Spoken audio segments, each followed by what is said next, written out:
Alamat ng katana.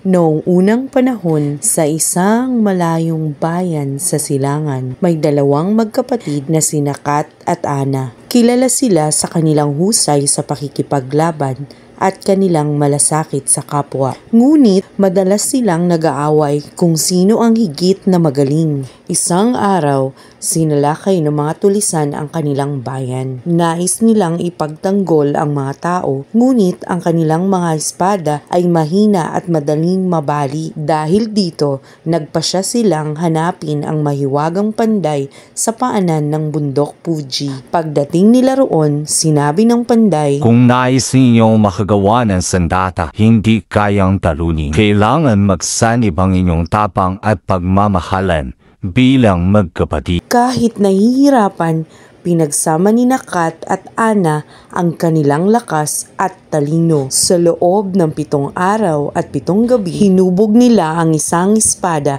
na tila sumisindi sa apoy ng kanilang puso. Nang matapos, kumislap ito na parang liwanag ng umaga. Pinangalanan ito ng panday na Kat Ana bilang tanda ng pagkakaisa ng dalawang magkapatid. Mula noon, nakilala ito bilang katana, ang sandatang sumasagisa sa tapang, pagkakaisa at pagmamahal. At tuwing may nakikitang katana ang mga tao, naaalala nila sina Kat at Ana na nagsakripisyo upang iligtas ang kanilang bayan.